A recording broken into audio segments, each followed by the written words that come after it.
കേരളത്തിന്റെ മറ്റൊരു സ്വപ്ന പദ്ധതിക്ക് തുടക്കമായിരിക്കുകയാണ്. വയനാടിന്റെ ചിരകാല സ്വപ്നമായ ആനക്കാംപോയിൽ കള്ളാടി മേപ്പാടി തുരങ്കപാത യാഥാർത്ഥ്യത്തിലേക്ക് ചുവടുവെച്ചിരിക്കുന്നു. തുരങ്കപാതയുടെ ഫസ്റ്റ് ബ്ലാസ്റ്റിംഗ് മുഖ്യമന്ത്രി നിർവഹിച്ചതോടെ ഏറെ പ്രതീക്ഷയോടെയാണ് കേരളം ഈ പദ്ധതിയെ നോക്കിക്കാണുന്നത്. പദ്ധതി യാഥാർത്ഥ്യമാകുന്നതോടെ കാലങ്ങളായുള്ള വയനാട്ടിലേക്കുള്ള യാത്രാ ദുരിതത്തിനായിരിക്കും പരിസമാപ്തിയാകുക. കോഴിക്കോട് നിന്ന് വയനാട്ടിലേക്കുള്ള യാത്രാ സമയം പകുതിയായി കുറയുമെന്നതാണ് ഏറ്റവും പ്രധാനപ്പെട്ട കാര്യം. പദ്ധതി എങ്ങനെ, ചിലവ്, നേട്ടം തുടങ്ങിയ കാര്യങ്ങൾ നമുക്ക് വിശദമായി പരിശോധിക്കാം. ഇന്ത്യയിലെ ദൈർഘ്യമേറിയ രണ്ടാമത്തെ ട്വിൻ ട്യൂബ് ടണലാണ് വരാൻ പോകുന്ന വയനാട് തുരങ്കപാത എന്നതാണ് ഏറ്റവും പ്രധാനപ്പെട്ട കാര്യം. ഇനി ഇതിന്റെ കിലോമീറ്റർ നോക്കുകയാണെങ്കിൽ 8.73 കിലോമീറ്റർ ദൈർഘ്യമാണ് ഈ തുരങ്കപാതയ്ക്ക് ഉണ്ടാവുക. നിർമ്മാണത്തിനായി നമ്മൾ ചെലവ് കണക്കാക്കുന്നത് കിഫ്ബിയിൽ നിന്നും 2143 കോടി രൂപ ഈ ചുരത്തിനായി ചെലവാകും എന്നാണ് കണക്കാക്കുന്നത്. പ്രധാനമായി നമ്മൾ ശ്രദ്ധിക്കേണ്ടത്, നേരത്തെ സൂചിപ്പിച്ചതുപോലെ തന്നെ തുരങ്കം വയനാട് ചുരത്തിന് ബദൽ എന്ന രീതിയിലാണ് വരുന്നത് എന്നാണ് ഏറ്റവും പ്രധാനപ്പെട്ട കാര്യം. കാലാകാലങ്ങളായി നമ്മൾ കാണുന്നതാണ് ഈ ചുരത്തിലുണ്ടാകുന്ന ഗതാഗത കുരുക്ക്. അത്തരത്തിലുള്ള വാർത്തകൾ നമ്മൾ തുടർച്ചയായി നൽകുന്നതുമാണ്. അതിന് വലിയൊരു പരിഹാരം കാണാൻ കഴിയുമെന്നതാണ് ഏറ്റവും പ്രധാനപ്പെട്ട കാര്യം. 35 കിലോമീറ്റർ ദൂരത്തിന്റെ കുറവ്, കോഴിക്കോട് നിന്ന് വയനാട്ടിലേക്ക് പോകുന്നത് 35 കിലോമീറ്റർ ദൂരത്തിന്റെ കുറവ്, ഒപ്പം തന്നെ 1.5 മണിക്കൂറോളം സമയം ലാഭിക്കാം എന്നതാണ് ഈ തുരങ്കപാത യാഥാർത്ഥ്യമാകുന്നതോടെ അത്തരത്തിലൊരു പ്രധാനപ്പെട്ട ഒരു ലാഭം കൂടി ഉണ്ടാകുമെന്നതാണ് എടുത്തു പറയേണ്ടത്. ഒപ്പം മലബാറിന്റെ സാമ്പത്തിക, കാർഷിക, ടൂറിസം മേഖലകളിൽ വലിയ രീതിയിൽ ഒരു കുതിച്ചുചാട്ടം ഉണ്ടാകും. ഭാവിയിൽ കേരളത്തിന്റെ വികസനത്തെ നിർണ്ണയിക്കുന്ന ഒരു നിർണായകമായ ഒരു ചുവടുവെപ്പ് അല്ലെങ്കിൽ അത്തരത്തിലൊരു നാഴികക്കല്ലായി ഈ തുരങ്കപാത മാറുമെന്നതിൽ സംശയമില്ല. നിർമ്മാണ ചുമതല കൊങ്കൺ റെയിൽവേക്കാണ് നിർമ്മാണ ചുമതലയുള്ളത്. ഇനി നമ്മൾ പറഞ്ഞതുപോലെ തന്നെ ഇത് എപ്പോൾ യാഥാർത്ഥ്യമാകുമെന്നതാണ് സർക്കാർ പറയുന്നത്. 3 വർഷത്തിനുള്ളിൽ 2029 പൂർത്തീകരിക്കുമെന്നാണ് സർക്കാരിന്റെ പ്രതീക്ഷ.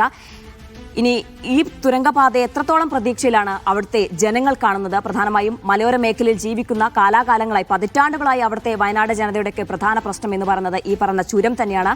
അവിടെ ചുരം ഇറങ്ങി ടൗണുമായി അല്ലെങ്കിൽ കോഴിക്കോട് എത്തുന്നതിലും ഉണ്ടാകുന്ന ബുദ്ധിമുട്ട്, ഒപ്പം അവിടുത്തെ ഗതാഗത കുരുക്ക്, ആശുപത്രികളടക്കം സമീപിക്കാനുണ്ടാകുന്ന കാലതാമസം തുടങ്ങി നിരവധി പ്രശ്നങ്ങൾ അഭിമുഖീകരിക്കുന്ന ഒരു ഘട്ടത്തിലാണ് ഈ തുരങ്കപാത എന്ന വലിയൊരു സ്വപ്ന പദ്ധതി സർക്കാർ ജനങ്ങൾക്ക് മുന്നിലേക്ക് എത്തിക്കുന്നത്. അതുകൊണ്ട് തന്നെ അവിടുത്തെ ആൾക്കാരുടെ പ്രതീക്ഷ എത്രത്തോളമാണ്, അവരെന്താണ് പങ്കുവച്ചതെന്നൊക്കെ നമുക്ക് നോക്കാം. സമീർ തയ്യാറാക്കിയ റിപ്പോർട്ടിലേക്ക്. ജീന, കേരളത്തിന്റെ അഭിമാന പദ്ധതികളിൽ ഒന്നായ ആനക്കാംപോയിൽ കള്ളാടി മേപ്പാടി തുരങ്കപാതയുടെ നിർമ്മാണ പ്രവൃത്തികൾക്കാണ് മുഖ്യമന്ത്രി ഇന്ന് തുടക്കം കുറിച്ചത്. പാറ തുറന്നുള്ള നിർമ്മാണ പ്രവൃത്തികളാണ് മുഖ്യമന്ത്രി ഉദ്ഘാടനം ചെയ്തത്. ഫസ്റ്റ് ബ്ലാസ്റ്റ് സ്വിച്ച് ഓൺ കർമ്മം നിർവഹിച്ചതോടുകൂടി തന്നെ അവിടെ പാറ പൊട്ടിക്കുന്ന നടപടികൾ ആരംഭിച്ചു. 23 ഹാളുകളാണ് ആദ്യ ടണലിന്റെ ഭാഗത്ത് ഉണ്ടായിരുന്നത്. ആ 23 മുഖ്യമന്ത്രി ഉദ്ഘാടനം ചെയ്തതോടുകൂടി തന്നെ അത് സ്ഫോടനം നടക്കുകയും അവിടെ അതിൻ്റെ നിർമ്മാണ പ്രവർത്തികളിലേക്ക് കടക്കുകയും ചെയ്തു. അങ്ങനെ അതിൽ നിന്നുള്ള പാറകളൊക്കെ തന്നെ പുറത്തേക്ക് നീക്കുകയും അങ്ങനെ നിർമ്മാണ പ്രവൃത്തികൾ വളരെ നല്ല രീതിയിൽ മുന്നോട്ട് പോവുകയും ചെയ്യുന്നു. വരും ദിവസങ്ങളിലും ഈ വിധത്തിൽ തന്നെയായിരിക്കും ഉണ്ടാവുക. ഇന്ന് 1.6 മീറ്റർ ഹാളിലാണ് ഇത്തരത്തിലുള്ള ഈ എക്സ്പ്ലോസീവ് ഐറ്റംസ് നിറച്ചിരുന്നത്. എന്നാൽ ഇതിൻ്റെ ഇത് പരിശോധിച്ച ശേഷം, ഇതിൻ്റെ ഉറപ്പ് പരിശോധിച്ച ശേഷം വരും ദിവസങ്ങളിൽ 2.5 മീറ്റർ വരെ നീളത്തിൽ അതിൻ്റെ ഈ സ്ഫോടന വസ്തുക്കൾ നിറക്കാൻ കഴിയും. അതനുസരിച്ച് അത് സ്ഫോടനം നടത്താനും വളരെ വേഗത്തിൽ തന്നെ അതിൻ്റെ നിർമ്മാണവുമായിട്ട് മുന്നോട്ട് പോകാനും കഴിയും എന്ന കാര്യം കൂടി ഉദ്യോഗസ്ഥർ വ്യക്തമാക്കുന്നുണ്ട്. ഒരു ദിവസം 16 മീറ്റർ നീളത്തിൽ അതിൻ്റെ നിർമ്മാണം പൂർത്തീകരിക്കാൻ കഴിയും എന്നാണ് ഇപ്പോൾ കണക്കാക്കുന്നത്. അങ്ങനെയെങ്കിൽ സമയബന്ധിതമായിക്കൊണ്ട് തന്നെ ഇതിൻ്റെ നിർമ്മാണ പ്രവൃത്തികൾ പൂർത്തീകരിക്കാൻ കഴിയും. 2134 കോടി രൂപയാണ് കിഫ്ബി ഈ പദ്ധതിക്കായിക്കൊണ്ട് വകമാറ്റിയിരിക്കുന്നത്. അതനുസരിച്ചാണ് 8.73 കിലോമീറ്റർ ദൈർഘ്യമുള്ള ഈ തുരങ്കപാത യാഥാർത്ഥ്യമാവുക. ഈ കേരളത്തിലെ ഏറ്റവും വലിയ തുരങ്കപാതയാണ്. ഇന്ത്യയിലെ ഏറ്റവും വലിയ രണ്ടാമത്തെ ദൈർഘ്യമേറിയ ട്വിൻ ട്യൂബ് ടണൽ എന്നുള്ള സവിശേഷത കൂടി ഇതിനകത്ത് ഉണ്ട് എന്നുള്ളതും ഏറ്റവും ശ്രദ്ധേയമായ കാര്യമാണ്. മറ്റൊരു പ്രധാനപ്പെട്ട കാര്യം, ഇങ്ങനെ ഒരു പാത യാഥാർത്ഥ്യമാകുമ്പോൾ അത് ഉണ്ടാകുന്നത് എത്രമാത്രം ഉപകാരങ്ങളാണ് എന്നുള്ളതാണ്.